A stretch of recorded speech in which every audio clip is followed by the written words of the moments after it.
we only gonna be here about a half an hour, but we got an important game to discuss. You see who's on the screen: Germ, Trav, and Ham. Excuse me. This is Game 6 preview, live on the scene, 94 feet of life. Fellas, we talked about this in the pregame. We ain't doing intro. We just getting right to it now. Game 6, is it a celebration? Or does the culture get a Game 7 on Thursday? Shit over with, man. Shit over with. I called it. I, I think it's. I don't know. I think it's over with. I think it's gonna be done in emphatic fashion. 15, So 20, maybe 25. Demoralizing. A lot of beer being popped in the Deer District Park. Might see. Well, we ain't gonna see a few of my old Milwaukee legends out there because a few of them passed on. Shout out to Robin Yount, Paul Molitor, everybody else that played in Milwaukee in previous years. Sidney Moncrief, Terry Cummins, Hmm. Fred Roberts, Jack Sigma, Paul McKeskey, Jay Humphries, Ricky Pierce, Paul Pressey. Name, keep going, Trav. I'll let them. Dude, shout out to oh my, just all the greats, man. Just all the greats that went through there, man. Craig Hodges. Craig Hodges, friend of the program. But man, I kind of call this. And game 5, I think Milwaukee took the best punch that Phoenix put out, and that was that first quarter. And they hung in there, they hung in there, they hung in there, and they took some. They took some. I think this is it. This is it. Milwaukee fixing to end what, 50 years? 50 years. yeah, this would be 50. Yeah, this is 50 on the dot for them. 50. 50. And Kareem and Oscar gonna be in the building. Claude and Ray on life. They Claude gonna and Ray be is gonna be in the building. So hey man, I hope it goes that way. If it's 7, I'm all for it culture wise. So Oh, yeah. Jern, So, I mean, obviously, we all for the culture here, at on 94 at the scene. But the thing here that I'm really looking forward to, I kind of do. I'm in the same boat as Ham and Trav at this stage. It just feels like Phoenix has done everything that they can at this stage. It feels like the Giannis factor has been completely in full effect, but when Drew Holiday is a thief in the night like he is right now, yeah. it don't matter if it's Chris Paul, Devin Booker, it's all bad for them. It just shows you that it's levels to this thing. And then Chris Middleton, man, say what you want to say about him. I'm not the biggest Chris Middleton fan or advocate, but when he hoop, he hoop. It just all is what it city is. 77. I mean, All it just city is what it is. 77. Can't say nothing else about it. So before I kick it to the next person, man, and back to you, Big Shot. Milwaukee should end it, not just for the culture, but they should end it naturally because you don't want to go back to Game 7. Because Game 7, with the way that we've seen this series unravel, that could be the game that you get Chris Paul and Devin Booker with 30 and 40 apiece. And you We don't want that with them role players that they have, who we call them hoopers here. you never. I mean, obviously we saw Cleveland do it in 2016, but you never won Game 7 on the road. The winning percentage of Game 7 on the road is like 85% for the home team. So nobody wants Game 7 on the road. Yes, we saw Milwaukee do it recently, but you don't want that. I think if you're Milwaukee, is on your home floor, all the momentum is in your favor after Saturday night. Uh, I think for the culture, I would really like Phoenix to win because I love games in any sport, basketball, baseball, hockey. I love Game 7. But to your point, Jerm, I think Giannis has honestly just kind of wore these dudes out. I think he's wore them out. Just his length, the strength, the fact that they know when he gets the ball in the paint, they just can't stop him. They can't stop him where he want to go. He getting any shot he want. I think he's wore him out. And Ham, go back to you. Germ hit on Drew Holiday. I would say this. Giannis has had too great a series to not be finals MVP. So let me get it out the way. Right. But there is more of a case for Drew Holiday this series than Andre Iguodala had in 2015. I think Drew has had a way bigger impact on that end of the floor, and he's thrown in some good offensive games. Ham, Drew Holiday, or whatever else you want to hear. You know, we freestyling tonight. I'm here with the dinner, so y'all go ahead. the Iguodala portion of it, it really came down to LeBron shooting 39% for the series.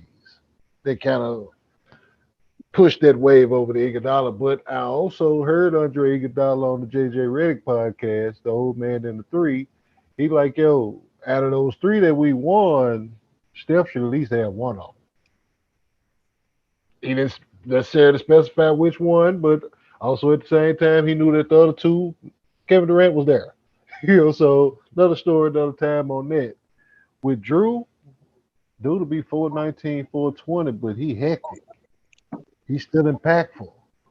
And there was two instances on Saturday night. Of course, the one where he snatched it from Devin. But y'all remember when he ripped Devin early in the first half? And he kind of pulled it. Went in, pulled it back out, just stepped back out, and just dropped one off. The Trey ball. Yeah. That's the dude, now that's the traffic cop or the cop or whatever that you guys searching that you don't really want searching you. Because he going to find spots for stuff. He done found your weed in the other little side pocket in your jeans. He done found some other stuff that you forgot you had in another pocket. He done searched your car. He done found a new stash spot for his hands are everywhere. Dude. Everywhere. And then he picking you up full court. Dude is like playing, he doing this and he playing north of 40 minutes. And he still getting. Dude, it's not only Devin Booker that's having issues. Chris Paul this man, dude, people understand that Chris Paul against the Lakers, like during the whole series, he had one game he turned the ball over like 4 or 5 times, but through the rest of the series, he had only one turnover. One turnover. Through that whole Lakers series, through the next 5 games, he had one turnover. Yeah. One. Dude, Chris Paul is having a trouble with these bigger guards that can move right along with him. They getting skinny going across these screens. They can't hunt for Lopez no more. They can't hunt for him. And they stand in front of them. They hitting them fadeaway shots. That's just a hell of a shot. But majority of the time, they're missing those shots. And, man, I seen Drew made Chris Paul throw the ball towards half court.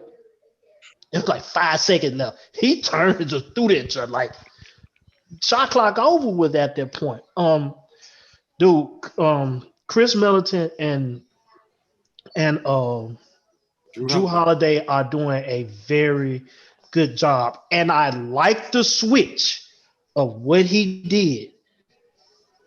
Somebody got in foul trouble. PJ Tucker got in foul trouble.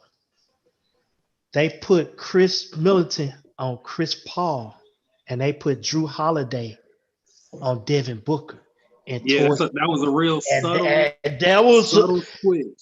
But that's how you coach. I don't care what you do from now on. You coach like that from now on. Throw the analytics away, put your best on their best, and go after it. And let me say this too. Let me say this as well. The thing is, people say, oh, well, Drew is not scoring points. Drew is also stopping points on the other end.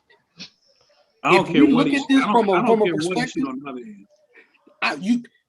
Because if you look at what he's doing defensively, have we seen a better finals than this, though? from a perimeter player. He's having. I can't name one that I've seen. We talking about going from guarding a dude who's killing it on the perimeter here to completely turning somebody else's water off. He is. At this extent, no. We haven't. No. I was thinking like maybe maximum effort. That man giving maximum effort. I was thinking of Kyle Lowry from a couple of years ago, but they was boxing one for a lot of what they got done, which was necessary. But just that exclusive left on the island, with whoever you throwing them on the island with, and then having that kind of impact. Mm-hmm. Bro, I don't think we've seen that since Robin was wearing number 10 in Detroit. He's taken away. He's essentially taken. I can say he's taking Chris Paul out of the series, but what he's done is Chris Paul just can't control the game. He can't control the game. He can't control the game like he wants to. They're having, and we talked about Devin Booker's improved off the dribble game, but Devin Booker's not able to get into them they're not able to get into them actions on that baseline where they can bring Devin Booker off on a curl, get him to the mid-range easier. Devin Booker's having to come get the ball farther out on the floor. They are pushing Phoenix's offense so far out on the floor. They've even now neutralized Ayton. Because Ayton can't get clean runs to the rim. Mm-hmm. Drew has really, and Jerm, shout out to our crew at Views who will be on after us. We talk about cover corners and shutdown corners. That's what Drew has done. Drew the Reeves. first 5 games of this series. It's Holiday Island. Holiday Island. Yes, sir. Holiday Island. Holiday Island. Drew is doing something that I want people to really understand right now. Drew is playing so well defensively that it's damn near a foregone conclusion that whoever he's guarding is not going to score or they're going to turn the ball over. Yeah. It's either going to be a tough shot, a front rim, back rim situation, or it's going to be a turnover. If you at that stage right now, and this is the finals, we know how good Devin Booker is. We know how good Chris Paul is. But just that key cognitive being able to stop the train from even getting out of the blocks. Exactly. And just I'm gonna pass with one more thing, big bro, and I'm gonna pass it right to you. No, you got it. Go ahead. Here's the thing about Ayton. This is the MJ lab work thing that MJ is gonna be proud. I gotta put my guy MJ out there when we on for 94. When we see Ayton when he's getting the ball, Ayton's face-up game is still developing. Yeah. This is probably where when Ayton's game developing, he's gonna get some of those face-up jumpers. Now people say, oh, he hitting the ones they did, but he's not taking those on a consistent basis. He's a rim runner right now with a couple of face-up moves. Imagine what happens with Ayton in 3 years from now in that situation where now he's more comfortable with the face-up game. And he can take that little drop-off pass. Remember when Al Jefferson used to kill them little floaters from like 14, 13 feet? Mm-hmm. Yeah. Those are open. But the rim running is not. And now that we've taken away the rim run, we've neutralized Ayton. Even if he gets 20, it's 20 on our terms and not him dominating. So go ahead, Joe. I'm sorry. And Ham. Go ahead, Ham. All right, go ahead. I was actually trying to rethink my train of thought because Jeremy actually stepped on a few things that I was just going in on. You know what you also see? Physical. I think the one thing I did not think Milwaukee was that has been proven in this series, Milwaukee physical. Milwaukee put hands on it. And you look at what they're doing to Ayton, Jerm. When he make that rim run and catch it in traffic, his body's on. Here come Tucker. Here come Lopez. Here come Portis. Here comes Giannis. 2 of them 4 find him. And they putting hands on him. So you're not going to go up clean like you did in game 1. Like you did in the Clippers series. We will foul you if we have to. but we're gonna bother you. And you watch Aiden catch it in the paint sometimes, he don't look sure because he knows the hit is coming. And he's not finishing as efficiently as he did in game one because Bucks are just simply we're gonna touch you up real quick. Dude, the improvements that PJ Tucker and Drew Holiday has brought to that team is Tough. that toughness. That's what it Toughness. is. That toughness, man. I never known Milwaukee to need toughness, but them two guys have brought toughness to that Milwaukee Bucks team. And a lot of people, there's ways that guards turn, and there's ways that guards can be turned, especially from a full court standpoint. When PJ is guard, notice y'all, when PJ is guarding Devin Booker, Devin is just turning because that's a guard way of like, let me keep him off balance. But when Drew Holiday and Chris Middleton, when they sweating these guards, they turning them They because beating them to the spot and making them turn. and making them turn. You either gonna do one or two things. You're gonna speed up the offense and be somewhere where your offense is usually not set to run at, or you're going to waste so much time that you're not gonna have enough time to run your stuff at the proper seconds and pace that you want to. Please pay attention to that. Please pay attention to it because the Bucks are doing a good job of that. Phoenix, you got to dog up, man. You got to put some dog in your system, man, and thug it out. I think, man, for me, it's far more credit to Milwaukee than anything. I mean, because my whole thing with them the past 2-3 seasons, show us. You got the goods there, you got the personnel, whatnot, to some degree. You got the star factor. Show us. Just deliver in this portion of the year. Those acquisitions that they made last offseason and then early in this season, like you just touched on, Trail, those are key. Mm-hmm. Those are key. This is a squad that's about to win a championship where they've had multiple series where they were down 0-2. Right. And they still about to win a championship that way. Yeah. So they're getting it in the mud, like Big Shot said, they ain't afraid to hit you. And Trav, you're a Big Shot, y'all right there with me with the end of the first quarter Saturday night, 37-21. I'm like, yo, how long is it before they make that run? Dude, that's how this basketball is a game You know of it's You know coming. what? Let's go right there. All of y'all, and I love my 94 feet of light folks and Facebook basketball conversation. Y'all gotta understand something.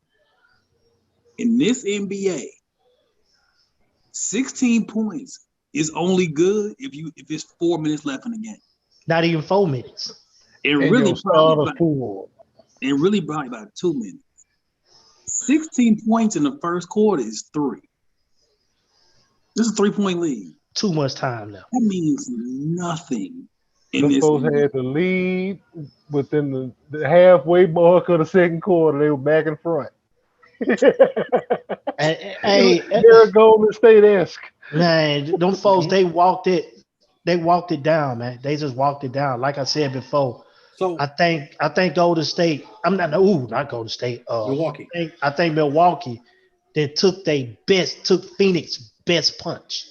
So here's what we're seeing, right? MJ. So here's what we're seeing.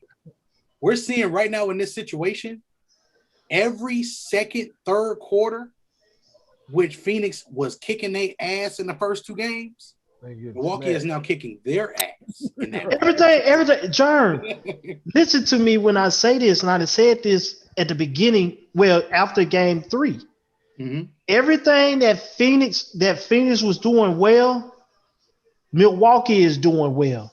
Everything Milwaukee was doing bad, Phoenix was doing bad. That's completing the mission on defense, which is getting the rebound, Now they're making shots.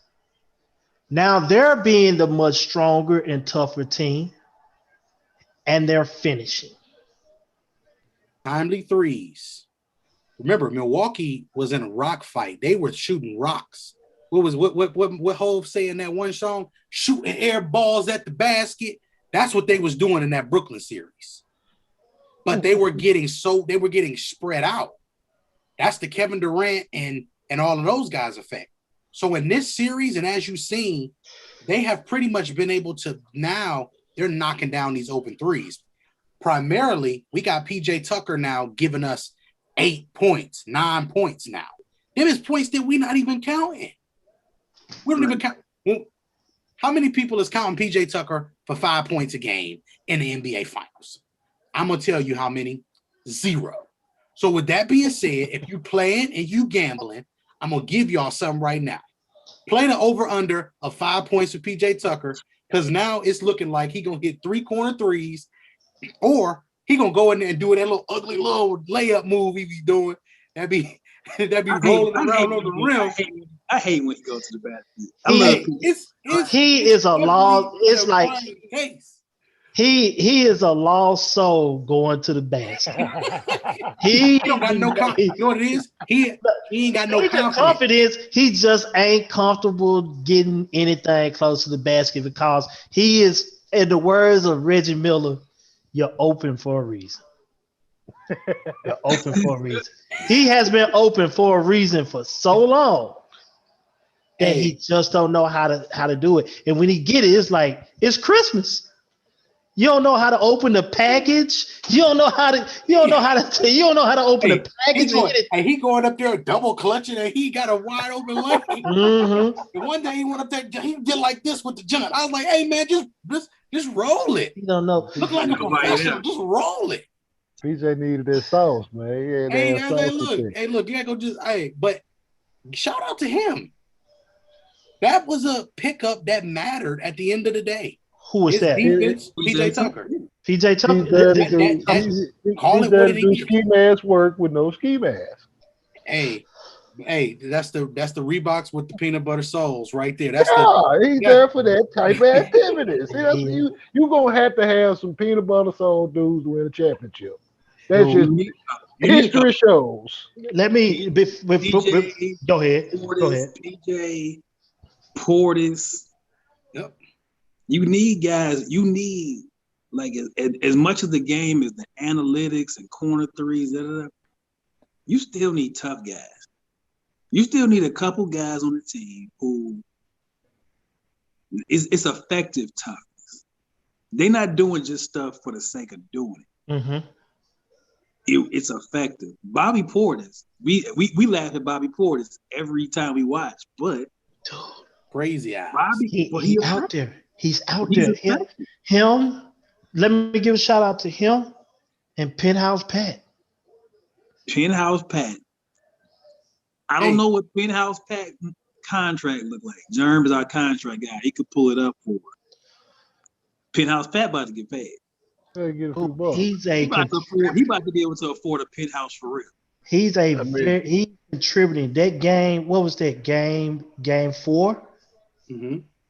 Clutch bucket. Game 4. Clutch bucket. Clutch bucket. Game 5 was a monster. Game 5. Clutch buckets. Knocking down 3 and 4 threes as a player, as one of the first guys off the bench is huge. He's leading the series in total made threes too. So with that being said, just think about what you said, Ham. The least likely person. That's the least likely person. We would have thought Cam, you know what I'm saying, as well as Cam has played in this series when he plays, as well as Mikal Bridges has played. Shout out to people who say Mikal Bridges ain't been hooping or whatever he is. He's doing everything in the inside. The man is literally Mikal Bridges. Yeah. He is lighting the mid-range up. Now he's hitting mid-range jumpers. Mm-hmm. This Phoenix team, big shot. Now I'm big shot. Basketball maturity. This is a lesson in basketball maturity. Period. Phoenix is not the basketball mature team that Milwaukee is. It starts at the top. Chris Paul ain't never been in no games of this magnitude. Devin Booker ain't been in no games of this magnitude. Only one I have And is Jay Crowder. Crowder is not a lead dog. He's a solid complementary piece. If Jay Crowder is the one person who's been to this magnitude of a game, and that's who the person you're going to rely on to hear this, and you've been listening to this man all year, that's a conflict of interest. And then you got Giannis over here speaking clear English to these folks now. It ain't no, I'm just happy to be here to play ball. Hey, I'm just here to live in the moment and do my thing and dunk on people. I'm gonna tell you like this: as much as we are giving the flowers, I mean, we giving the compliments to Milwaukee. There is one person for Phoenix. I think he need to be talked about. Not as much, but he runs like water, and that's Cam Johnson. Let me tell you something. Cam Johnson is the most consistent. He's going to be in the league for a long time. Cam Johnson is going to average the same 12 points a game for the next 12 years. Cam called him, and I actually really like the comparison. He is Shane Battier part two. He does exactly what you ask him to do. Nothing more. Nothing less. He just looked like Timo Cruz. That's all. He looked just like a Carolina product. That's all it is. A Carolina product. I call him running water. And he still dunked on PJ Tucker. Man, poster. Put that on the shirt. Cam got it. That man he put that man on the Space Jam poster. What they got on Space Jam? Posterize. You could argue Cam has at times been the third best player on the team. Sure has. At times in the series because he's consistent. Cam gonna give me these 11 points, these 3 rebounds, and these 25 minutes. That's exactly what I'm getting. Mm-hmm. And even if he don't give us that big shot, he defends. He's gonna defend. He doesn't turn the ball over. This is a key part of this. Turning the basketball over is not. If my role players is turning the basketball over, that's not a good sign because they're not handling the ball as much as my other guys are. Mm-hmm. And just like you talking about Cam, shout out to Mikal Bridges too. He played good ball too this series when he's been on the floor. Phoenix has some of the best young wings in basketball. They just got overwhelmed, man. They got the size is overwhelmed. They just got overwhelmed, you know. Overwhelmed. The size, the experience, everything that just come in that package. Just got them. And as I'm saying that, they'll fuck around win tomorrow. We'll be back here doing this again. We saying all this about Milwaukee. It is very plausible. Y'all gonna be sitting here Wednesday night previewing the game. You know what though? I want Phoenix to stick to their game plan even when they're down. What else they can do though? Can they really do? Stick to when you down, stick to your game plan. Because I mean, but in this case, you might be right though. That's what I'm saying. Their game plan actually works. They just have to stick to it. This is not a Monty Williams issue. Right. What is the adjustment for my floor general? What is the adjustment for my floor general and my second best player can't shake the best defender on the other team? Here's the problem. Phoenix does not close the game well. They haven't closed. Think about the turnover that Devin Booker had after two missed free throws. That turnover when he pivots to the help. You can't pivot to the help. But you know what, John? PJ Tucker in the air right there. So you had that, and then you also had a cutter coming from behind because they came and they kind of triple teamed you. That's good defense. That's good defense. That's good defense. But check this out. Hold on one second. One thing.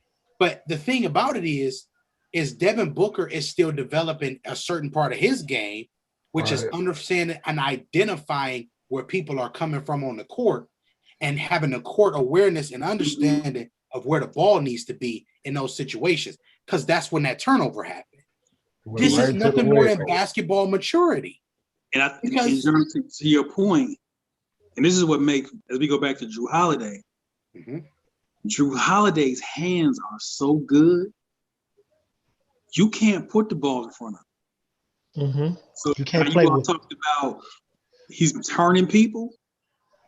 The reason he's turning them is because they can't put the ball in front of them. Can't put it. You got to put it on it. You got to put it on the side. You better make them reach over you. As great as Chris Paul's handle is, as good as Booker's handle is, they can't dribble the ball in front of Drew Holiday, because if you dribble the ball in front of him, what happened at the end of game 4 and what happened at the end of game 5, he's making they have to dribble sideways. Can't dribble that way. Right. I just, Jern, on that turn where you was talking about deep book, just think they had a ran their stuff instead of going one-on-one. I'm with you. Look, but again, Trav, we're not arguing semantics here. We just simply saying do what you've been doing to get to this spot. That's what I'm saying. That's why I'm saying, like, stick to the program. Look, there is no argument here on this set. We know what you're supposed to do and what you're not supposed to do. You don't pivot into a double team. You just don't do it. I would just don't do it. But I tell you, I would like to see in game 6. And we actually gonna wrap up, because I see we got one of our views from the 22 guests. Views from the 22. We don't pause advertise. Doubleheader on the way. Absolutely. One of the things I would like to see game 6 is for Chris Paul to come out a little more aggressively offensively. Like Isaiah 1989 game 1 in the finals. He's a couple times in this series gotten himself into trouble where he gets in the paint, and it's sometimes he's passing up. Like, remember against Denver and the Clippers, that little floater that he was hitting all series? All right. That's the one that's available. I think he's got to come out game 6 and look to score, and also just as kind of the leader of the team, just to kind of settle them down. Just say, fellas, look, I got you, and just sort of ease them into the game. If I'm Chris Paul, if I'm Monty Williams, I'm talking to Chris Paul tonight, you got to shoot 20 times in game 6. You got to shoot it 20 times. And force the issue of getting to the paint. The paint is your friend. Hit on that again. He cannot over dribble with it either. Be decisive, get to where you want to get to, make your play. That's simple. Right. That's simple. That right there can actually change the whole dynamic of things, but for how long? Because it's just like, they still could be overwhelmed. We're gonna find out though, man, tomorrow night. But right now, it's just like, to me, this shit over. So, for the record, we about to do the smooth transition. Shout out to the views from the 22 crew. They're gonna be sort of flowing into the conversation. Fellas, championship. I know y'all like predictions, but let's go. Are we popping the what's the beer, Milwaukee? Old Milwaukee. Is the old Milwaukee's getting popped on Tuesday? Or are we headed back to the desert on Thursday night for game 7? Trav. I think it's a closed show, man. I called this at the beginning, man. Bucks and 6, man. And I'm sticking with it. Jern. See, this is that back to life, back to reality moment. It's over. Bucks in 6. I don't see Phoenix. It's too much they got to go right. And if Love and Phoenix is wrong, we don't want to be right, but we'll be all right. Ham has said it's over. So I'm just gonna prop up the culture. Oh, It's probably hoping against hope. I just really would like a game 7. So purely for the culture, this has nothing to do with this is no basketball reasoning. I am taking Phoenix in a close one on Tuesday night, and we get game 7. Do not ask me what's going to happen in game 7. That I refuse to predict that. So with that being said, I think Trav and Ham are going to hang out for a little bit. I'm going to get in these comments so I can view as a relaxed customer. We got views from the 22 coming up. We're going to talk some quarterback. You know, we all love talking about these quarterbacks. So Germ is going to speak on the quarterbacks. Shout out, we got Jaquan, one of our loyal and great views from the 22 members. I think Tanya, the first lady, is going to slide through. Oh, Vic will be here in a minute, too. That man is a Steeler fan living in Baltimore. I love it. Let me tell you something. The fact that Jaquan is a Steeler fan in Baltimore tells us he's not to be played with whatsoever. We ain't scared over here. This our city. We own it. So Hey. I'm just mad that he came through with the New York twang with it, though. You feel me? You know what I'm saying? He came through with the New York twang. Our homie Big Vic will be in the building here shortly, man. I'm gonna peace out. I'm gonna listen to y'all. 94 Feet of Life is a Facebook group. Scen is the family. Run back the Game 5 pre-show tonight. Run it back tomorrow. I will talk with y'all, fellas. Have a great show. All right, now with that being said, Mr. True Man, False World reporting live, Scene representative. We are here in the building. We got Vic Jr. coming up on the screen as we speak. Vic, please make sure your camera is on there, brother.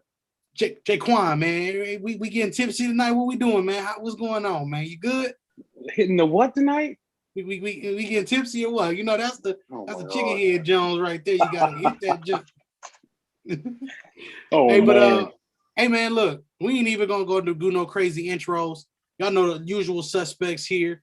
We got Germ, we got Vic, the lab extraordinaire. Bring your camera down a little bit because you got a glare, my G. Yeah, I almost be the position that I'm in this time. I almost going in a peculiar situation. Shining bright. Yeah. But with that being said, we also got Jaquan, First Lady should be sliding through in the building. Of course, 94 crew. They are welcome to always be on a Views from the 22 show because that's how we roll. Fellas, we're going to start at the top. Today, Melvin Ingram, outside linebacker, signs with Pittsburgh. I'm going to start right there. I ain't got much really to say. Why you got to put that on the spot like that right now, because I want to just come right into it because I want to come right to you, bro. I'm gonna feed you, bro. You my statistician tonight. I got you. But I'm low-key excited about that, though. Hey, look, I told you I got you, baby. But what's going on though is with Melvin Ingram now being one of those free agents that is coming off, one of those veteran guys that is coming off. Obviously, maybe not the year he wanted with the Chargers and that type of thing. He's a little bit older and those type of things. Jaquan, what does this do for your pass rush and for your linebacking core to bring in a veteran player and pairing him up with T.J. Watt? Well, first of all, it brings in depth because we definitely needed that depth in there because we had like Highsmith and then after him, we had like a 6th-round pick that was behind him. So that was a mess. So thank God that we got the depth that we needed. Look, and it's going to be – I'm ready for football season now. That just made me super excited today. I'm ready to get up these quarterbacks and the running backs that play quarterback. But go ahead, though. Hey, so with that being said, Vic, we talk about these things in the lab, and we like a player like Melvin Ingram because he's a guy who does a lot of things. He's good in run support. He's still in a very, very high-end pass rusher on the outside because it does a great job of setting the edge. Pairing him with a guy like T.J. Watt, in my opinion, is the perfect complement because there are some things that he can maybe help TJ with. And that also helps because you're in a division with a guy we'll talk about later who breaks outside contain a lot. So Vic, from a logistic standpoint, shouts out Mo Schefter. He's not with the program tonight, but shouts out my other captain. What are you thinking about that? How are you feeling about this pickup? I mean, I think it's a great pickup. I think it was just time for him to move on from the Chargers. He might not be the same guy he was 2 years ago, but I think he still has quality pass rush. He plays the right end. He plays on the right side where he'll go up against some of the best left tackles, tackles in the league. But, I mean, this is the dude that wins with his hands, wins with a high motor, quick first step. He might not have the flexibility to get under some of these tackles, but, again, high motor, strong hands and stuff like that, he's going to provide – like a pass rush every single down, whether it's a pass rush or stopping the run. This dude is a high motor dude. Him and Boza was basically the same type of high motor type of player. So I think he's a perfect Steeler. You know what I mean? When you think about Steelers, Melvin Ingram is that kind of guy. Trav, do you have anything you want to add to that, my guy? I know you didn't want to put your Winston jersey on. Dude, y'all done covered it, man. I'm just here so I don't get fined, man. Just here so I won't get fined, man. Speaking of being fined, speaking of being in a peculiar situation to get fined, the teammate of this guy, former Seahawk and 49er, we're going to talk about Richard Sherman and the situation, just briefly just touch on it. Look, ladies and gentlemen, I don't even want to cover the whole thing. We've been in the news. We understand the situation. What I want to talk about is we have all been in a situation where it has a situation that has not been meant to be domestic, has turned domestic or turned in that type of direction. So I'm not a person who looks at this and says that I gotta overreact to it. But first thing I'm gonna do, Vic, I'm gonna come to you. What were your initial thoughts, and did this strike you as against his character or anything of that nature? Yeah, I mean, at first, when you hear this happen, like, you think about how Rich is such a stand-up dude, such a straight-up dude. You hear the stories about him being very active in his community. He's obviously a very smart dude, very intelligent. That's the number one thing about his game on and off the field anyway. When you hear about something like that, like something that somebody has never been in trouble, you think about the fact, like, what could have possibly got him to that point? You know what I'm saying? So the first thing that pops in my head is, of course, the CTE when it comes to just the ongoing hitting and stuff as time goes with them. But we'll see what happens. Again, that's one of those things, like you said, you want to reserve your judgment for what happened because we all been through it. I can speak from experience in terms of any family issues and stuff like that. But also, I don't want to speculate on any CTE because, that's something I wouldn't want anybody to go through, obviously. So, it's just one of those things, man, where I think we can forgive and forget, like everybody else has gotten their second opportunity. So, absolutely. And Jaquan, do you want to add anything to that? I just think he was provoked from the jump anyway. I feel like the father must have said something or did something to get him that angry. I don't know why they think that black people just get angry just because. It definitely was a reason why he was attacking the door the way he did. You know how fathers are overprotective about their daughter, so he probably just said something slick, and Sherman tried to go for him, so he locked the door and shut it. If we're gonna be honest with that, and I'm glad you said that. I fully agree that we only get mad once the bear is provoked and the bear goes off. We never worry about how the bear got provoked to begin with. Like if you didn't come in this bear's habitat and tear down all the damn trees, and then he wasn't forced to come back over this way, we wouldn't have a bear attack now, would we? So we never look at the cause of effect in a situation like this. So I'm not about to kill Rich. I'm not about to go at him. I'm just not that. We've all had issues and we've all lost our temper before in our lives at least once. Even the coolest dudes like Trav. I've never seen Trav lose his temper. But I know Trav can tell us a story about him at a time he's lost his temper, even with him. You know what I'm saying? So it's not, stop making these athletes and some of these people, because they make money and millions of dollars, stop making them inhuman. or inhumane. Trav, I'm gonna let you do that, and then we're gonna jump into the meat of the discussion, the creme la de creme of the views from the 22 segment tonight. But let's go.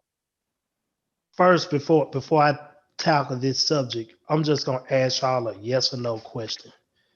Jaquan, do you know the full details of what's going on with Richard Sherman? Nope. Vic, Nope. do you know the full details? Germ, do you know the full Nope. details? I'm just gonna end it simple. You can't make a judgment without knowing all the details. So Exactly. that's that on it. Boom. It is what it is when it comes down to it. So now my resident statistician, First Lady's in the building. Everybody give her the wave.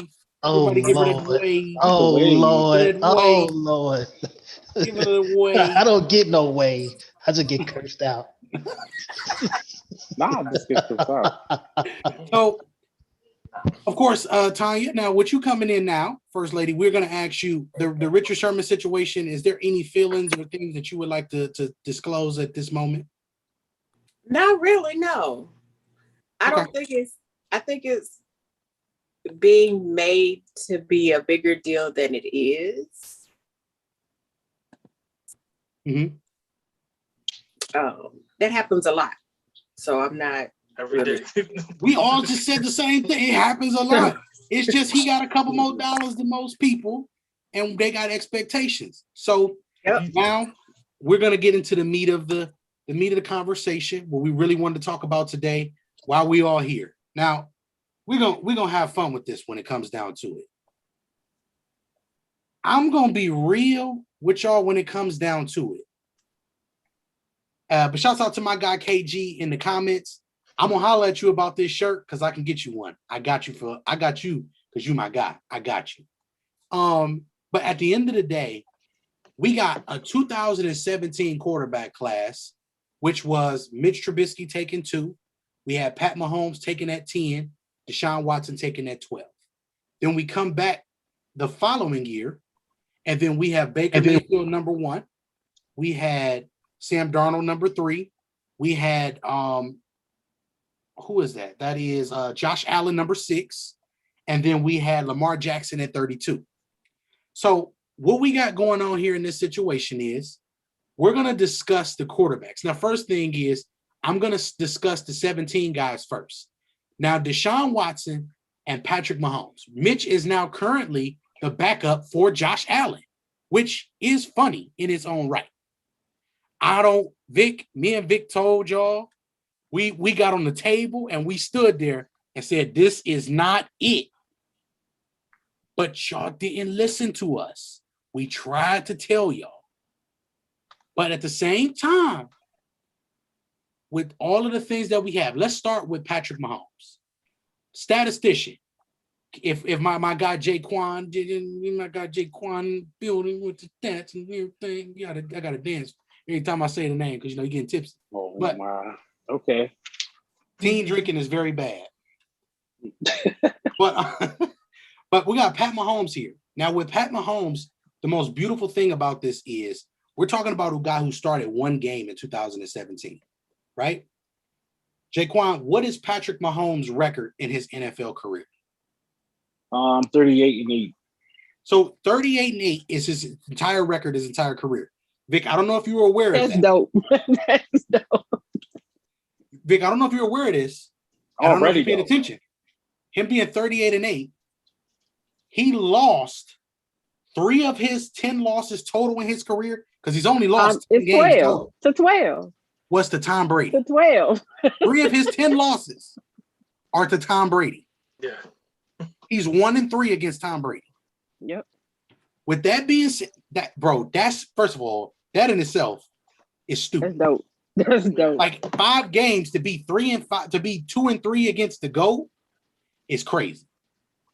We're talking about a situation where he's only losing in the playoffs to 12 at this stage of his career. Right. Vic, we talk about the lab, the X's and O's with this guy. What is the one thing about Mahomes that you feel stands out the most in this entire quarterback group that we just talked about?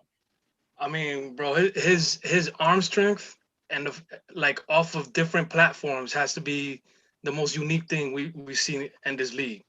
Like, as far as I'm concerned, I'm gonna be 36 years old soon. I've seen a lot of football over the last 20 years.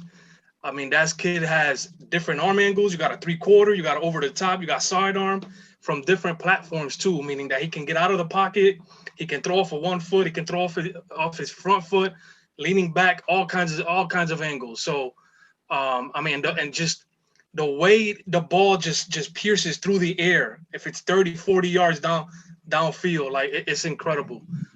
So I mean, I give Jerome credit because I remember this was one of the first classes we did, and he was like, "Oh, this kid is a first round pick." I was like, "Bro, he's a second round project." You know what I'm saying? But sure enough, you got Andy Reid agreed, came up to 10 and grabbed him, got himself a guy. Now I do want to see him with some changes. I talked to Jerome about this. One day Tyreek Hill is not going to be available anymore. One day Travis Kelce is not going to be available anymore. When we talk about Tyreek Hill, that speed is different. That's different type of speed. That's some speed that the safeties have to account for, which means they're going to take a couple steps back naturally. So I want to see him with a situation like Brady has probably had like one year where he had a receiver that can go that deep, and it was Randy Moss. Okay, so Brady had a situation where he had to play with a lot of guys that weren't as talented and weren't as fast. So I want to see what Mahomes can do within the confines of the pocket, which we know he still kind of struggles in. But again, he's a young player. He shows that he has major upside still, and that in itself is scary. That he can still grow from where he is right now. Absolutely. And Tanya calls him my homeboy. So with that being said, I know you obviously like Mahomes a lot, Texas Tech player. So he was close to you. What about Mahomes for you stands out the most? Well, Vic took my answer. But because in my head I was thinking his arm, but Vic took my answer. So if I had to pick something else about Mahomes, for me, it's when it comes to his throws, like some of them, I think he makes a lot of good throws. He has made some questionable throws, but I think he makes a lot of good ones. But I think the difficulty in his throws that he actually completes compared to some of these others, I'm not gonna start that today. My quarterback can throw. Mine too. So I think that's a lot. It says a lot, especially with the guys that he came in with. That's very unique for me. So, Jaquan, do you have anything you would like to add to the Mahomes madness here? I hate that he in the AFC, but the boy's a boy bad though. You can't be mad at him. You cannot. You cannot. So, Trav, Patrick Mahomes. He don't get a turn because they beat them in the Super Bowl. That don't even. He's not even gonna be fair. He's the best next thing to 12, man. He really is. He's just the next best thing to 12. Just go bottom line. Trav. I said it. I didn't get to say it today. I came in late. Go to hell, Trav. Well, with that being said, right? Why we started with Mahomes, I wanted to talk about Mahomes first because everybody holds Mahomes in a high regard for very good reason, right? Now, me and Vic have a guy named Deshaun Watson that we graded and was better. Deshaun, my baby Deshaun. Now, why Deshaun is better? I believe Deshaun has everything that Mahomes has, but he's just not as gifted arm-wise, and that gets overlooked. Trash. And that's another part of this that we're going to talk about. He's had. We're talking about Jaquan, Deshaun Watson. What is his career record? 28 and 25. Now, until last year, he was actually at least 10 games over 500. I want y'all to understand that bad 4-12 season they had last year was not on him. Exactly what happens in these situations at all times when it comes to being under bad management and a poorly managed team. So we got you losing your best receiver.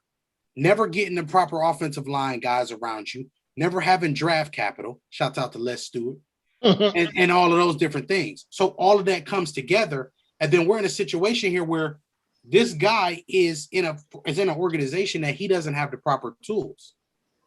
But this team and the Chiefs and the Texans both knew within year 2 that they were going to extend these guys. It was just a matter of how far or how much they were going to extend them for.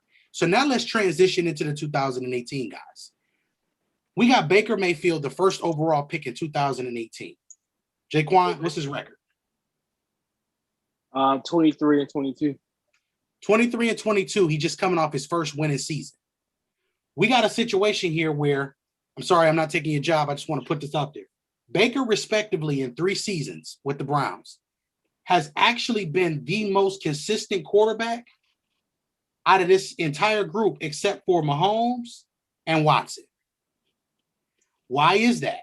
Well, because Baker has completed at least 310 passes in every season that he's been a quarterback. Let's start right there. Vic, we talk about his moxie, his salve, the things that he does great on the field. What are some things that you look at for Baker that you think that he can be in this top 5, top 7 quarterback range as a quarterback? It is going to be tough with the names that are still, even when Brady and the Bens start to fade away one day, if it ever happens for the both of them, because we got to give Ben credit. Like, he's been sticking around longer than some of us probably think he should, but that's a different story. But when those guys start to fade away, you still got the Mahomes, you still got Russ, you still got Deshaun. Baker is going to be pushing that top 5, top 7, and maybe the elites. Maybe there'll be a deeper elite class in the 5 years, Jerm. Instead of 3 or 4 of them, there could be 5 to 7 elite level quarterbacks that are going to constantly compete in the Super Bowl for a championship. So I think Baker has the upside to be a top 7 guy. He's very accurate still. I like the risk that he likes to take, even though he can bring it down in certain situations. I think that's ultimately his weakness, bro. And a lot of people see the interceptions, and it's just because he's willing to put the ball in risk, and he just has to be selective in those moments. One thing that we do talk about is also his height. With Russ, Drew Brees, and those guys being 6 feet, they have to kind of find some lanes as opposed to the taller quarterbacks that can look over their offensive line. So Baker also has that issue. But other than that, the kid is a playmaker. The kid, for being 6 feet and the way the ball comes out of his arm is incredible, especially his rookie year. So I expect him to still be. Kyler Murray, just to say this, him and Kyler Murray are some of the most violent throwing means whip. When Baker drops back to throw the ball, it's like whip, and I'm like, that's not supposed to come from no little dude like that, bro. Because we didn't never see that from Drew Brees. Man, them guys got cannons. Them guys got cannons. I'm with you, because we didn't see that from Doug Flutie. We didn't see that from Lil Randall. Nope. We didn't see that from Randall Cunningham. Trav, now you tell me if I'm wrong. We didn't see that for them being able to just drop back and then be able to whip with that C. With the C we talk about. With the C. You know why you didn't see it during those times? The only guy that maybe had some whip on his throws like that, like during the days, besides like your prototypes of Dan Marinos and stuff like that, was Warren Moon. And they were still 6'2", 6'3", 6'4". Warren Moon was the only guy that had like a cannon like that. But see, compared to these guys in this generation now, being that they size is somewhat of a factor, you gotta bring something to the table. So you gotta have a cannon. And the mechanics and stuff, how people want their quarterbacks to be, you gotta be 6'3", 6'4", 220, stand in the pocket and all that stuff. They have to bring that dynamic to the table to be special. And when they can use those abilities and that skill set that they bring to the table, that's what makes them special. Man, Kyler Murray, Shout out to my guy worldwide. Hey man, dude has a cannon. Is it Yes, he does. accurate? Nah, Still but got work to do. But we talking about it, but but he to be able to do the things that he does is Right, it's- spectacular. he has to have that ice pack. He has to have the ice pack on his shoulder every game because Yeah. he's whipping it. No, and He's whipping. it's obviously nowadays we got better training regimens, better they eat better and stuff like that. So you got guys like a Kyler Murray who's 5'10", a Russell Wilson who's 5'11", a Baker Mayfield who's only 6 feet. Being able to whip the ball that they could 40 yards. I mean, because even Russ, it might not look like he has that rifle like Kyler and Baker does from that height standpoint, but he does lead the league in deep, a lot of times in deep passes. Deep You know what I pass. mean? Because he's very accurate. He knows how to put that touch over the top too. So He got one of the best. He's one of the yeah. Yeah, best. that thing be Like, pretty. That thing be touch. pretty. And see this is why we talking about this. But Baker, here's the negative part about the Baker situation. We don't know if they want to commit to him at elite quarterback money. Because what does the Browns roster look like? Remember, the Browns are a team that turned over a roster completely. They were football purgatory. Shout out to Worldwide. Football purgatory for a good 2 to 3 year stretch where they had high draft pick. They were the number 1 overall pick 2 years in a row.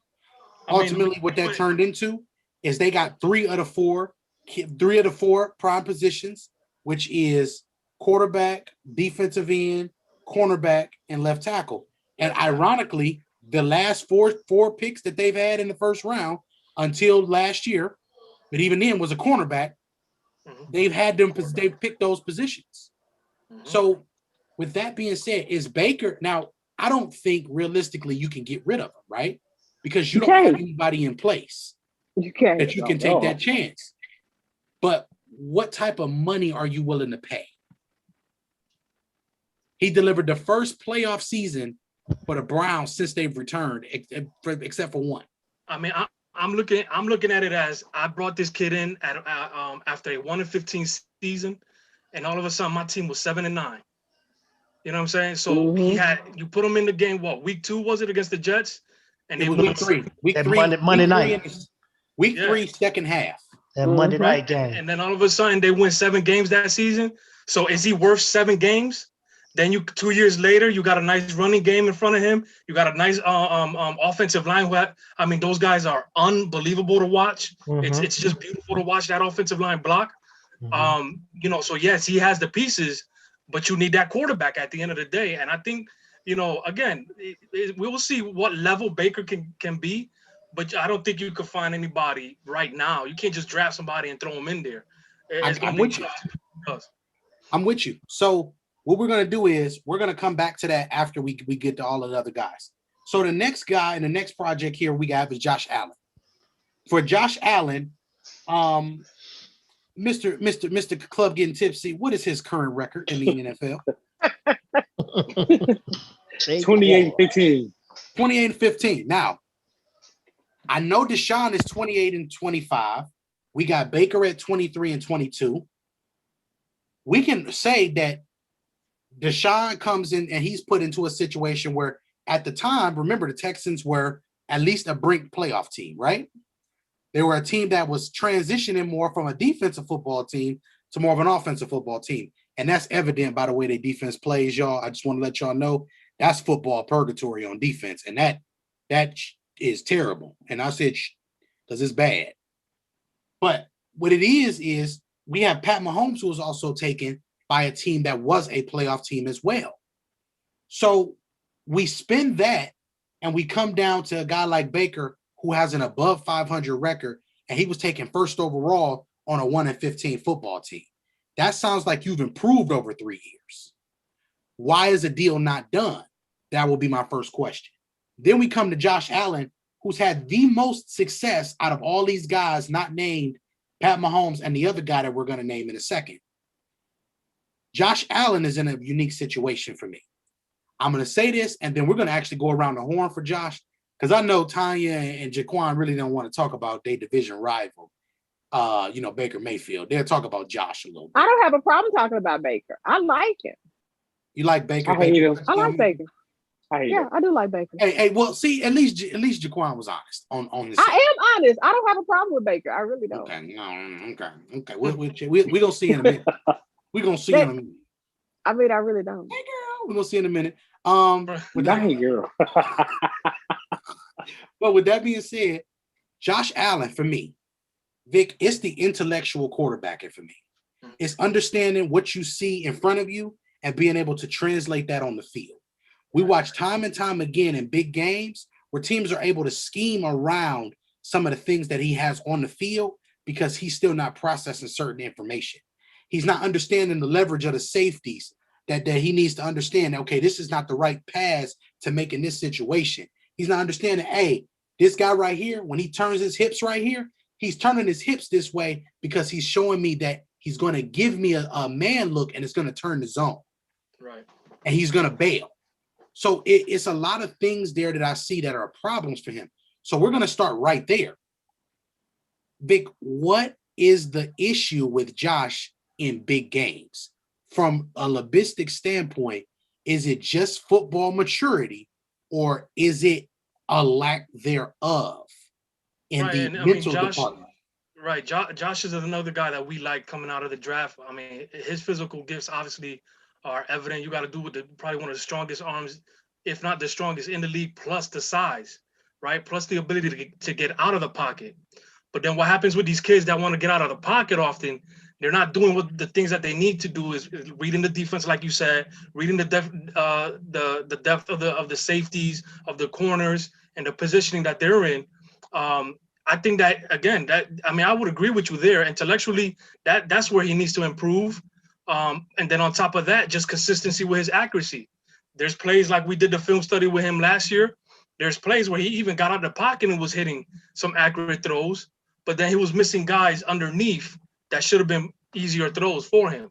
It's like those touch passes and stuff. So Josh, I'm happy the way he's been able to improve, how far he was able to get the Bills this year. Picking up Stephon Diggs was obviously golden for him because they look like one of the best combos in the league, like immediately. You know what I'm saying? Not even Tom Brady and Mike Evans got to that level right away. So, it's just consistency again, like you said, reading the defenses, not only the coverages, like what the coverage might be, cover 2, cover 3, but also how the corners and stuff like that are playing his receivers. Do I need to do a hot route here? Can I dump it off? Is it okay to dump it off in this certain situation? Those are the consistencies that are going to take them from good to elite. And this is something else too that I want to throw in before I bring everybody else in. And I'm gonna bring my guy Jaquan. Hey girl, bring both of them in. So with the things that I see the most with Josh is, Vic, we talk about air raid concepts, right? We talk about the air raid because the air raid is that Texas Tech offense that Pat Mahomes was thriving with in Texas Tech. Also, Baker seen it and a lot of things with Kyler Murray. But that air raid concept has now come into the NFL, and every team has some of those concepts in their playbook. Josh Allen fits the mold of what an air raid quarterback is. So with that being said, we don't have the personnel to run that because we have Cole Beasley and we have small receivers that all do a good job of getting initially open. Right. So what I have a problem with now is, now as an offensive coordinator, we have to ask ourselves, are we giving Josh the things that he's going to be feeling the most comfortable with? As good as Stephon Diggs and him were, wouldn't you think it'd be better? I noticed that he had a nice rapport with Gabriel Davis from UCF last year. That was the guy who went vertical and stretched the field. Right. So I'm looking at that and I'm looking at those different things. See, y'all, this is why you don't get that coverage everywhere, because we're really watching this game. It's different here. It's different. I gotta say it like chess. It's different. Oh no.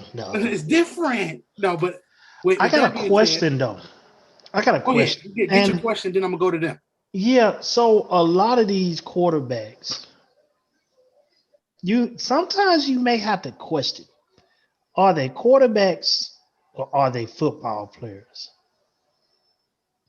Is Josh Allen We're not gonna go there, y'all. Too. Don't do it.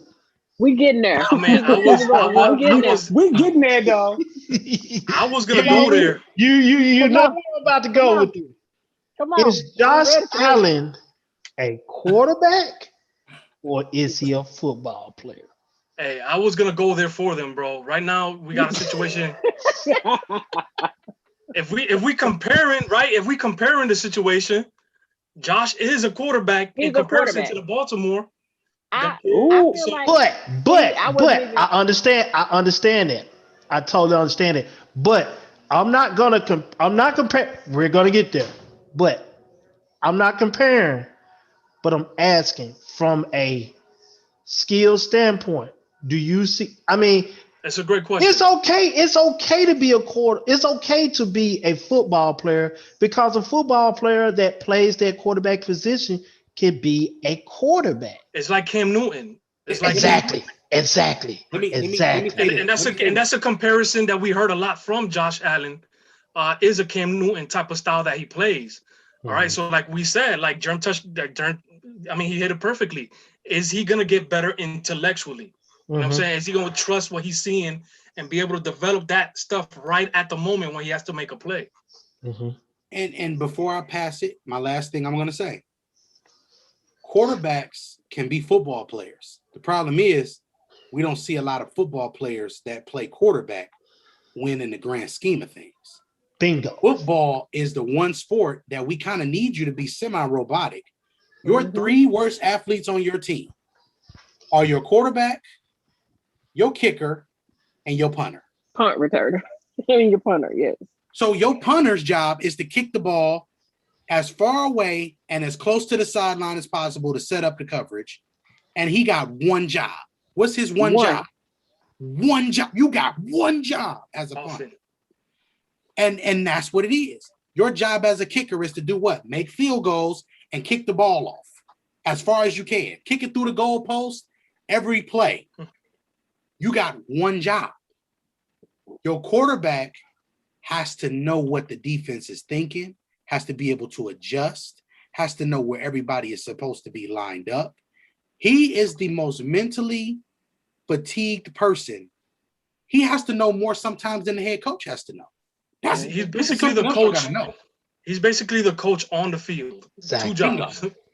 So if that's what the quarterback is, this doesn't mean a player can't be a good football player in the league because he's not on Tom Brady's level or Aaron Rodgers' level or Drew Brees or Peyton Manning's level. It just means that you still got to be able to win from the pocket. And when Mahomes needed to win, why is he the only one on this list that's won a Super Bowl? Because he showed he can do it in the pocket enough to be able to suffice the things he does outside the pocket. Josh Allen, Tanya, what are some things you may want to see, or one thing that you would like to see besides obviously the intellectual thing? Is there anything accuracy wise that you want to see change, or anything in general with Josh Allen? I want Josh Allen. I feel like when if a play breaks down and he got to get outside the pocket, I feel like he kind of forgets what he do. Like he doesn't pay attention to what's going on. I think that's what it looks like to me. It's like he freezes. He did in that playoff game. He did. Yeah, so it's like he freezes. So I need him to work on that. I don't know how he gonna do it, but I mean, it was a good. It's a good point because you saw how he lost his cool a little bit. Yeah. In that playoff game, so it's like the moment he freezes up. Right, the moment got to him for sure. Mm-hmm. And Jaquan, I'm gonna ask you this: do the Bills need a running game? It was one of the worst in the league. Wait. It was, but I don't think that it's the running back though. Right. Well, they have to get better. They have to get better at blocking, but also calling. The offensive line was definitely the problem. They couldn't get the blocks and stuff line up for the running back, get through the holes. I can't think of their running back name to save my life right now. Zach Moss. They got Zach Moss and Devin Singletary. Yeah. Devin Singletary they are good runners. Like I like the way they run. They just definitely need the offensive line to make them blocks to get them right. Yeah. So I don't think that their running back. They were graded by a lot of different. And if you watch the film, they were graded as a better pass blocking team than run blocking team, Yeah. which is kind of rare. You mostly, if you're a good pass blocking team, you can run the ball too. But it was the flip side for the not them. Yeah, Not them at all. definitely not. Definitely. Jaden broke. Now, with that being said, it's one of the situations where, and then we're gonna move to the next quarterback. The thing here is, and the biggest point here is I think for Josh Allen's next stage of his development and his growth as a player, what we're gonna want to do is we're gonna want to see him with that running game, because running games help win games in January. That's going to be a thing that's going to make that team better, right? And necessarily kind of cover up some of his flaws a little bit better. As you see, the nephew in the background, that's my guy. Don't hide now. Shout out, ¿Qué pasó, nephew, nene? But with that being said, the next guy we're going to save one guy for last. We're going to go to Sam Darnold. Well, you did miss somebody. You did miss. No, I haven't missed. We got one more. Okay. We're going to Sam Darnold next. Now, Sam Darnold. Now, Jaquan, what's Sam Darnold's record? I'm dancing while you go ahead and give us numbers. 13 to 20. Chicken head. He 13 to 25. 13 to 25. I think we can all agree the Jets are not a good football team. At all. Well, I think we all can agree. The coach is trash. Mm-hmm. Go ahead. Keep going. OC is trash. Go ahead. Keep going. The DC is trash. Go ahead. The assistant coach is trash. Oh, okay. Go ahead. Hey, you gonna hit a dance with him next too? You gonna dance too? Like, come on, let's go. Keep going. He should keep it going. Just throw the whole team away at this point. Just start all over from the beginning. And that's what they're doing now, because they traded Sam Darnold away. He's obviously with the Panthers now. They drafted a guy, Zach Wilson, who I think is that's my dude. I think it's about to get emotional in New York. But it is what it is. Sam Darnold's issues, and I'm gonna give you one issue. I'm gonna pass it to Vic. We're gonna pass it around. Sam Darnold's issue is number one, he's never played a full season. That's first issue. Yeah. First issue is health. Mm-hmm. So, Vic, in the Carolina Panthers uniform, is the offensive line good enough so we can maybe see him turn back the clock to what we've seen from him as a prospect, which I still thought he was really, really, really raw and underdeveloped as a reader. Bro, to us, he was already questionable as a prospect. So I'm saying, like, I don't know. I personally... we personally saw a backup, if not borderline top 30. You know what I'm saying? So, the dude even said himself, he sees ghosts out there. And you can see it on film. You know what I mean? Like, there's guys that are open, and at times he's missing them because he might see a defender that's not there. I don't know. He's inaccurate. Reading defenses, he struggles. So, I don't know what Sam Darnold can honestly bring consistently. We'll see. He has a better running game now, maybe a slightly better offensive line, because Carolina still could get better, which we'll get to the Jets soon in the future. But their offensive line took a step forward this year as well, this past season. So, I have no expectation for Sam, bro. I was never into his game. You never boarded the train at gate 9.3 3.25, huh? No, definitely not. That was an imaginary gate. That, just for y'all to know, levels to this. That was the imaginary gate in here.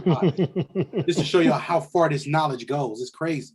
But Tanya, Sam Darnold, I want to know, what are some things that you like maybe about Sam? I'm gonna be honest, I don't like nothing about Sam Darnold. Wow. I asked her to be mean, because Jaden was broke. I really don't. I want to see what he does in Carolina, because I feel like part of this wasn't all his fault. He was injured, but I just feel like the Jets suck. So I want to see what he can do in Carolina. I don't think it'll be very much, but I don't have no expectations either, and I don't like him. I don't hate him, like others, but I don't like him. Okay. I don't like nothing about him, to be honest. Jaquan, I want to know what are your thoughts of Sam Darnold?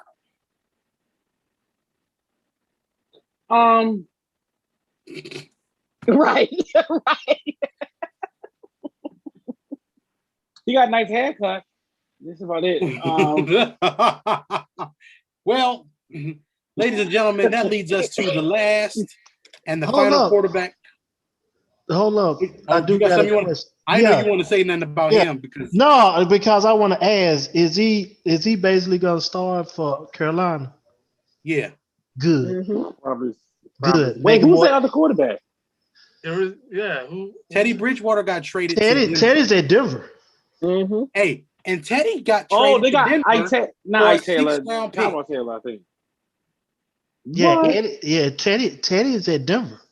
Yeah, Wait, I don't but know. they have somebody else though, John. Who was it? I They think got they your got boy Tyrod Will Taylor. Greer. Do They they got your got boy Tyrod Will Greer. Tyrod Taylor. Oh, is it Tyrod too? They got Will Greer on that roster too. So Where you know what? Good. That just make the South a little bit easier. So Oh, okay. I mean, what see. does he have to Look offer at his more than face. Bridgewater? Look at his face right there. That was the modest. That's just a never heard of him. The nerve of him. Was the nerve of nothing about that matter. So the next thing that the next thing here we're gonna cover is we're gonna cover the former league MVP. What is the former league MVP's name? His name is Lamar Jackson. You did forget somebody, bro. Wait. No, I didn't. The number 10th pick in that draft. Who? Josh Rosen. Man, he ain't even. Man, get. Did he? Let me tell you something. Josh Rosen. Listen, I saved Josh Rosen in this situation because he's been on 3 or 4 teams and he ain't even out of his rookie contract. That's crazy, bro. Mm-hmm. Sam Darnold only made the list because he got enough stats for us to talk about. Josh Rosen don't. I forgot all about Josh Rosen. He's gonna start. Yeah. I did too, for real. I forgot about poor Josh Rosen. Hey, before you say something, do you know where Josh Rosen was at before he left? You know he's at San Francisco right now. He's in San Francisco. He was the quarterback for Arizona. He was the quarterback also in Miami. And then besides Miami, where else did he go? You know he got a ring, right? Oh, he was in Tampa. Stop playing. He was in Tampa. Oh my God. He sure was. He sure was. That man got a Super Bowl ring. He going to what's the name of them pawn shop that be on Hulu, and he gonna pawn that Super Bowl ring. But anyway, at the end of the day, man, Trav with the stat. Tom Brady. If Tom Brady ain't the GOAT, if Tom Brady ain't the GOAT, do you know? He got Josh Rosen a ring. A ring. And he didn't even play. So now we got Lamar Jackson. So we're going to talk about more Lamar. Rings than Lamar Jackson. Oh, go ahead. What's up? And then we have this situation at hand here. I mean, it's going to be a lot of shade thrown on this program. So I just want y'all to know I'm going to try to be the voice of reasoning today more than I'm going to throw any shade. Stop lying because you hate him. You hate him. You hate him. Stop lying. Stop it. Stop it. Stop lying. You're going to be the voice of reason because you want. Wait a minute. Can we please get to this? Can we roll the beautiful numbers? What is Lamar Jackson? Not a beautiful. I just need y'all to roll the numbers for me. All right, I got you. Before he was a JK. Never mind. Go ahead. His win-loss record is 30-7. I wish I had one of them church fans every time Tanya gets talking. Oh, because she be shady. It get hot. Of Martin Luther King's. Not Martin Luther King. Not Martin Luther King. All right, man. So look, Lamar Jackson is a huge project at the quarterback position. That is a fixer-upper. He is like with Chip in that. He need Chip. He need a Chip in his life. That one that can come and revamp the whole throwing motion and everything. But that's going to take a miracle. Here's what needs to happen, though, more than anything else. Lamar is one of the best athletes in NFL, Period. Absolutely. It is what it is. Absolutely. He is one of the best quarterbacks we've ever seen at handling the baby. What does it mean to handle the baby? That means when the ball is in the running back's stomach, are we over pursuing? I'm about to beat you to this outside corner. He is elite at those things. Quick twitch traits. Quick twitch traits. Let's explain this to the people. That's just simply saying his ability to make a person miss or move in a short and tight confined spot is at a high level. I'm gonna let you break it down a little bit further. Yeah, I mean, it means that he got more muscle type 2 fibers than everybody else on that field. I mean, he's got the quick twitch, powerful muscle fibers that just, it look like he's right here in 1 second, and a half a second he's on the other side of you. So, that, I mean, his speed is different. It's like when we talk about Tyreek Hill and that receiver position. Lamar running the ball, that's a different level of elite quickness, quick twitch abilities, speed. I mean, again, like Trav said, that's a football player right there, a major. Yeah, that's football great and all, but when his team is down 17 and he can't run the ball no more, they're gonna lose the game. Right. There's a certain cap to that. You know what I mean? Unlike with there's only Josh so much Allen you can do. and other quarterbacks, so they're down 17, they still have a chance to win the game. He coming in hard already. See what I'm saying? I didn't even say Can we give him some flowers first? Can we give him some flowers first? He don't get no flowers until he. No, go ahead. I'm not gonna say that. So, what's up? With that being said, Tanya, I'm gonna let you break down the first part of this. Lamar making decisions. What's the biggest issue with Lamar's decision making? He's scared of the Steelers defense. That's one. Oh, go ahead. I'm sorry. His decision making, I'm gonna say it's a little immature if we're talking about football maturity, because his first option literally is to run. Like that's your first choice. Like if you can't run, if you can't throw, like, well, first of all, you can't throw. But if you so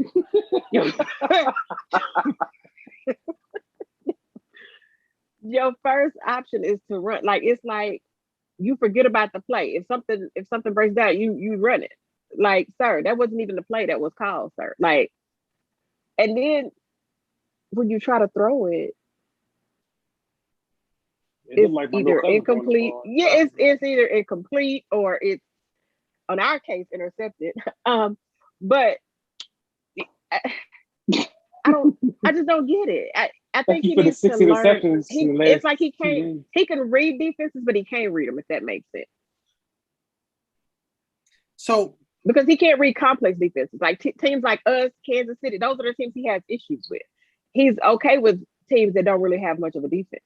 Well, before the reason why, another reason he has an issue with teams like Kansas City and Pittsburgh. You can say it, Trav. Don't look. It's the defensive tackles. It's the defensive tackles and the secondary schemes that they be scheming up on dude. Because doggone Chris, that boy from Kansas City, he be harassing dude all day long. He be harassing them all day long. And the same thing with you all. That front three and that front four, he just can't do it. He can't, cause most of this stuff is breaking. Y'all know how to keep him in the pocket and make him become a quarterback, which is his worst attribute as a quarterback. Well, the thing is, we know how to cover the middle of the field. Us, Kansas City, other teams that have played them, you got to cover the middle of the field or you're gonna lose. Right. And that's a good point by Tanya, because what they do also is with TJ Watt, they did a good job. Instead of rushing him, letting TJ rush him like he would normally do a pocket quarterback, he made them just kind of press the pocket within, create a pocket around them, and then they do a good job with the fast linebackers that they have, plus Minka in the middle of the field covering the tight ends. So the goal. Okay, slow down. Stop. Now listen, Minka's good. Don't get me wrong. I love get the hate off your chest, though, Jared. Get the hate off your chest. I'm not. No hate for Minka. Let me say this. This is a key component to teams that beat the Ravens. You have to have an edge guy who can contain the edge. You have to have a linebacker that has the speed or wherewithal or quickness to be able to mirror him or see where he is and find him. Because make no mistake about it, Baltimore, whether they have the best beef or not, they are premium beef. They do a exceptional job of finding big guys up front to hide him. But you have to have the outside guy, so defensive end, outside linebacker that can stay with him, a middle linebacker that you can trust to at least be able to be smart enough to meet him in certain places and make him go places he doesn't want to go. And you have to have a secondary player that can make his life miserable over the middle of the field. That's Tyrann Mathieu. That's Minkah Fitzpatrick. That is, for last year, it was Spillane. It was. Last year was Spillane. And we didn't even have Devin Bush. And Devin Bush is a total different. I'm going to tell y'all now, the Steelers with Devin Bush and Spillane this year, I'm really watching that because I'm interested to see how that works together. That looks like a formidable 1-2 punch in the middle of a 34. They let the right end go, right? Bud is going to Tennessee. Yeah. And then they Well, got let's TJ keep it Steele. G, bud. And then they brought back Highsmith, who we liked from Charlotte in the third round, who is a good piece to rotate in and out. You still got Cam. You still got those guys. The Steelers still have a lot of things, but with Chris Jones, with this evolving Kansas City defense that they're trying to do by building the linebackers with the Honey Badger, it's going to be harder for Lamar against teams like that. I'm interested to see what the Browns do this year now that they have revamped their entire defense. Bro, I'm sorry, but I think he's reached a ceiling. Obviously, I think that offense has reached a ceiling. So I wouldn't be shocked if they're third or fourth. You know what I'm saying? With the Bengals improving, with the Browns improving, and of course Steelers are going to be doing what they do. I mean, that's 1, 2, and 3 easily right there. And we got that. So let's bring it back full circle now. The original point of this was, what are the Ravens going to do in this situation? Do you pay Lamar Jackson? They're going to be dumb enough to pay him. They're going to be dumb enough to pay him. I don't think so. I don't think so. I'm gonna give them some time. I don't think they really. I feel like half of that building, and when we talk about that building, the front office, I think the scouts are probably against it. And maybe the owner is gonna be up for it, of course, because it sells tickets. The GM his job is to not only get a good team but to sell tickets too. So I think they're split. I think I'm gonna give that front office some credit. I think if they really loved him, he would have been paid already. So I thought they were talking about it though. Wasn't they having conversations about it? It's just, if they really love the team, they wouldn't have drafted him in the first place. Is Lamar Jackson worth $40 million? Absolutely. Absolutely. I'm not gonna do that. I'm not gonna do that. I'm not gonna do that. I'm not gonna do that because Absolutely. I mean, can I finish my question real quick? Can I finish my question? My goodness, Jaquan, mute yourself. He's disappearing. He's disappearing. He went way back. Lamar Jackson worth $40 million to the Baltimore Ravens organization?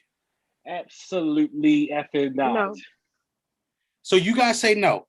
Trav, what do you think? TF not. Okay, well, to be honest, he actually is. He actually is. He's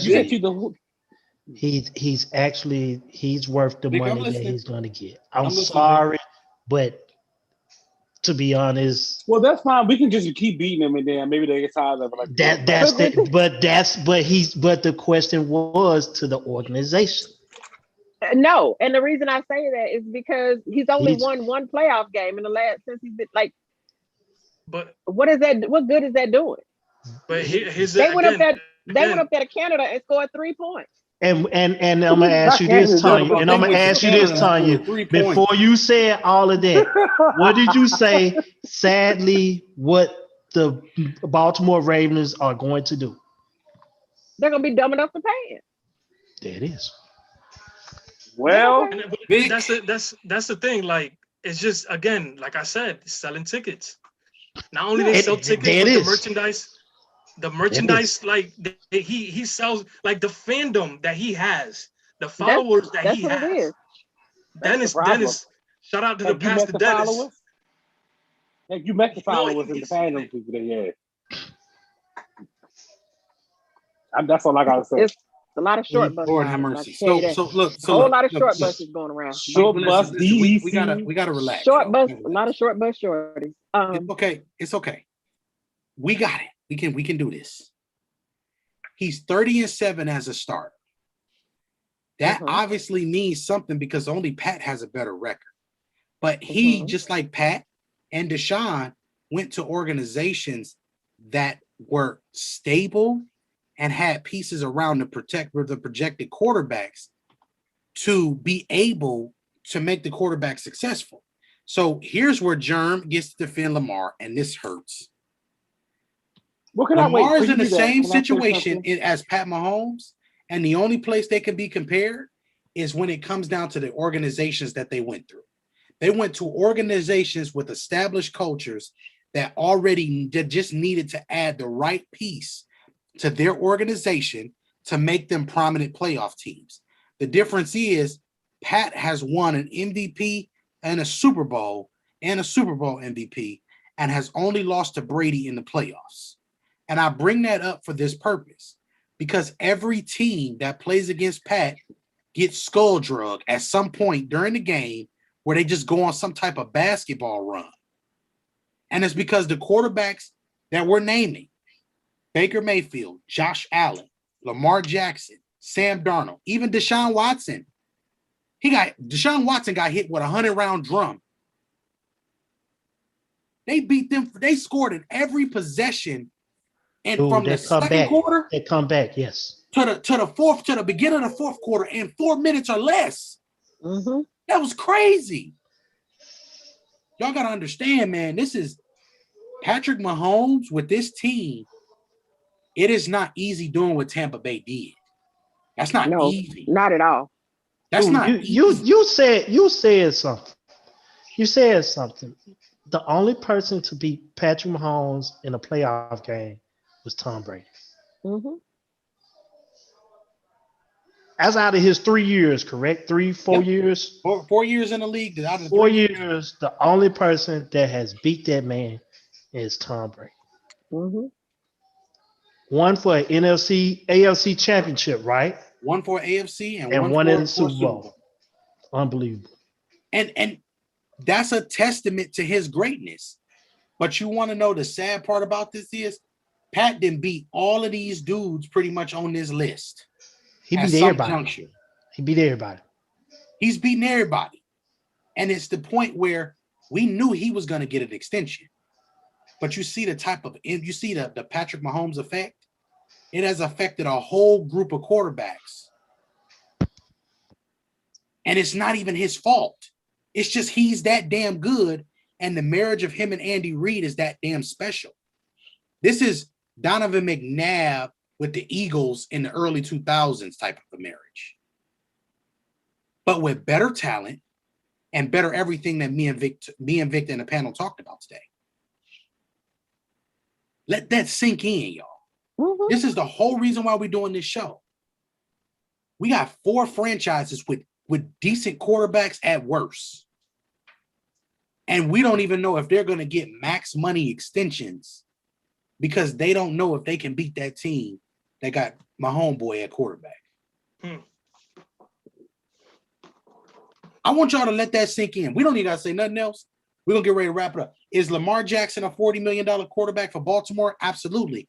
But if your goal is to win Super Bowls, as the Baltimore organization is one of the better ones in the last 21 years, seeing that they got 2 and only a couple other franchises have 2. Pittsburgh has 2. Baltimore has 2. The Bucks have 2, obviously, because of 12. New England, who 12 was with. Think about those things and say, if he's not worth the 40 million, let's say he's worth 30. But you still got to pay people around these guys. That's the thing. And the problem is, we still don't know if Pat Mahomes can win it in a Brady fashion or more of a fashion of you being a salary-dominated guy. Because when did he win his championship? On a rookie contract. Mm-hmm. And only Pat is going to win on a rookie contract. The rest of these guys that we just named are going to have to get it out the mud and become statistics. Let's not forget Thomas getting paid $25 million a year. So Tom, this year, you know what his cap hit this year is, Vic? 12? $10 million. They sacrificed to bring that entire Bucks team back because they believe they have something special. The people who were supposed to get paid that ain't get the money, they creamed everything. They got the cream. It's different, man. So with that being said, is Josh Allen a $40 million quarterback for Buffalo? That's more debatable than Lamar Jackson. That I was just about to say. That's why I kind of turned my head like. Hey, it is more debatable than Lamar Jackson. My God. Is Sam Darnold going to show something in 2 years that's going to make him a max quarterback? No. Now that you can say no. That's a no. Now here's the thing. If I don't think they're gonna pull a stunt like that, but let them idiots pull a stunt like that. And him at the helm, you give him some money. But okay, so what if he goes to Carolina, right? Just hear me out before y'all get at me. And he balls out. Like he takes them to the playoffs and like he has that's what I'm saying. That's what I was just saying. And then what? I mean, you give him a raise, but you don't give him 40. Not 40. Not 40. I'm sorry. That's a lie. So here's the thing. With Sam Darnold, you're gonna want to pay the people around him more than you're gonna want to pay him. Correct. Because he got so many names around him that are worthy of payment. Yes. And they've been there. Bingo. So and if that's being understanding, we got to understand that they got to take care of the homegrown talent first before they even take care of the quarterback that could be a potential winner. But my question would be, next, Baker Mayfield, this Browns team is one of the 3 best in the league on paper. Absolutely.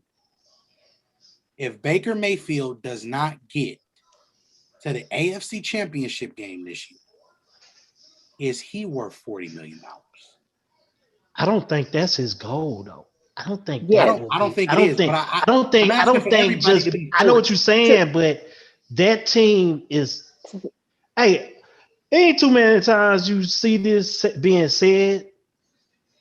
The Cleveland Browns is Super Bowl prime team.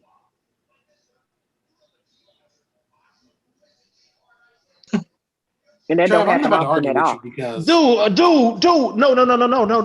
no. We'll do this off the air. I just said I'm not gonna argue with you. We're not about to argue. I thought you said you was about to argue with me. That's what I thought you said. We'll do this off the air. Yeah, I thought I heard the same thing. I thought you said you were about to argue with. No, I'm not. The Cleveland again. I'm going to repeat this. I made a prediction last year on the Browns that said they was going to win 10 games, and they done it. Them idiots even made to the second round? They almost beat Kansas City. Almost doesn't count. Listen, horseshoe. No, almost don't count. Monica, Brandy. Not wait. And I am a black man. But again, I'm just gonna say it. The Cleveland Browns are a primed Super Bowl team. They are. You got an unstoppable defensive end that should be playing basketball, by the way. Don't come to no court. Don't go to no basketball court. Leave it alone. Your defense is one of the best. Your offensive line is one of the best. You got 2 of the top 10 running backs in the league. 2 of the top 10 on your team. You have wide receivers that's divas, but yet they can get the job done when they're healthy. Get to But see, the the thing playoff, about that Brown. is Baker played better without OBJ than he did with He OBJ. definitely did. Exactly. That to me is going to be my concern. That's going to be That's the gonna be my only concern. thing. That's the Yeah. only thing. That's the only thing that you got to force feed him to get him to make him shut up. To keep him happy, like To a, you keep know what I him mean, happy. To like a keep him. 15-year-old. You got to throw him. You got to throw on some bones. You got to throw on some bones. Let me just give y'all this because we're getting ready to wrap up the show. Yeah. Baker Mayfield threw for 3,725 yards in his first season in the NFL. Right? Mm-hmm. He didn't have OBJ that year. Mm-hmm. In that year, he played a total of 15 games. Excuse me, 14 games. He didn't play 16 games because he played half of one game. So let's just say he played 13 and a half games.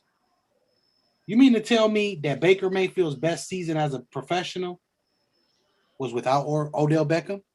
Mm-hmm. And then last year, OBJ didn't play, and they made it to the playoffs. And how many yards he have then? He had a total in that year of 3,563.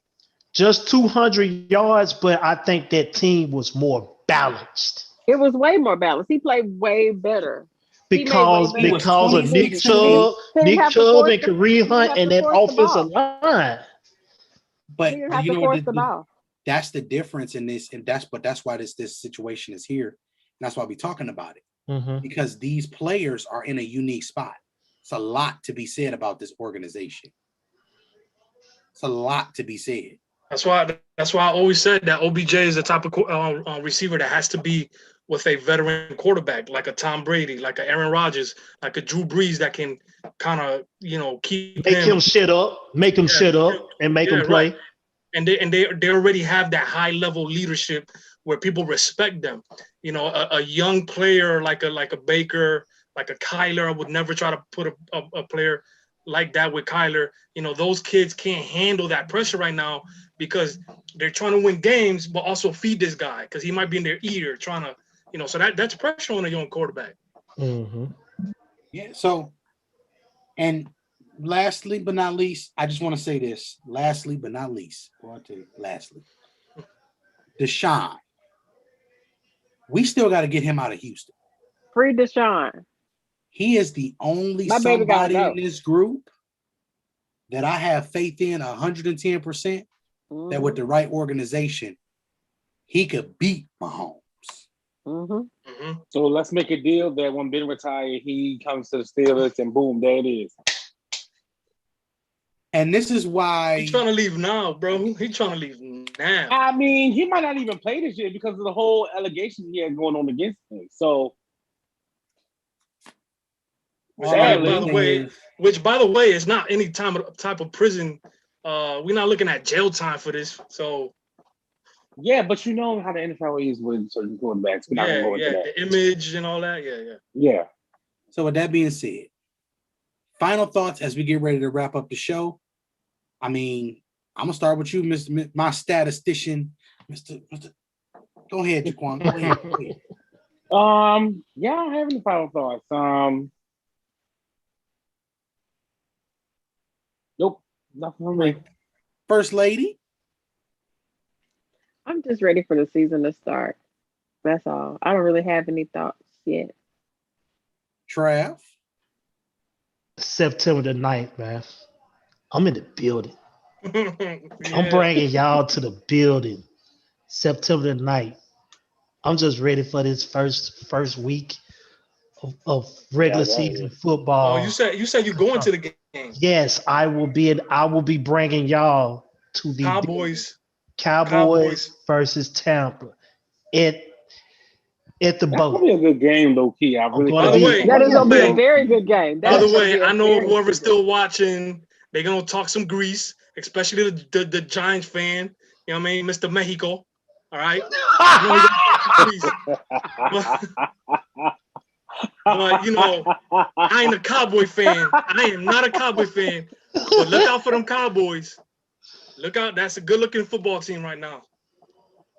That All right. healthy So that. is that your final Wait, thought? not defensively though. They need some help on defense badly. They got some talent now, but of They course it gotta definitely come need together. some help on defense. Yeah, it's gotta come together. It's gotta come together for sure. But you looking for my final thoughts? Yes. I'm surprised your internet made it through the show. Listen here, man.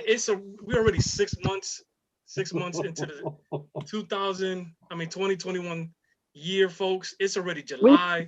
7 months, baby. 7 months. So, yeah, I mean, 7 months now. 7 months. We're in July. That means camp is around the corner. That's crazy, but hey, I'm looking forward to the season and just healthy season all year for everybody. Please, can we turn injuries off? Oh God. Jorge took me out. I can't get. Hey man. Can't wait to see. Can't wait to see Saquon too. Oh, Yes, God. I can't wait to see him either. Hey man, he said that hamster's tired.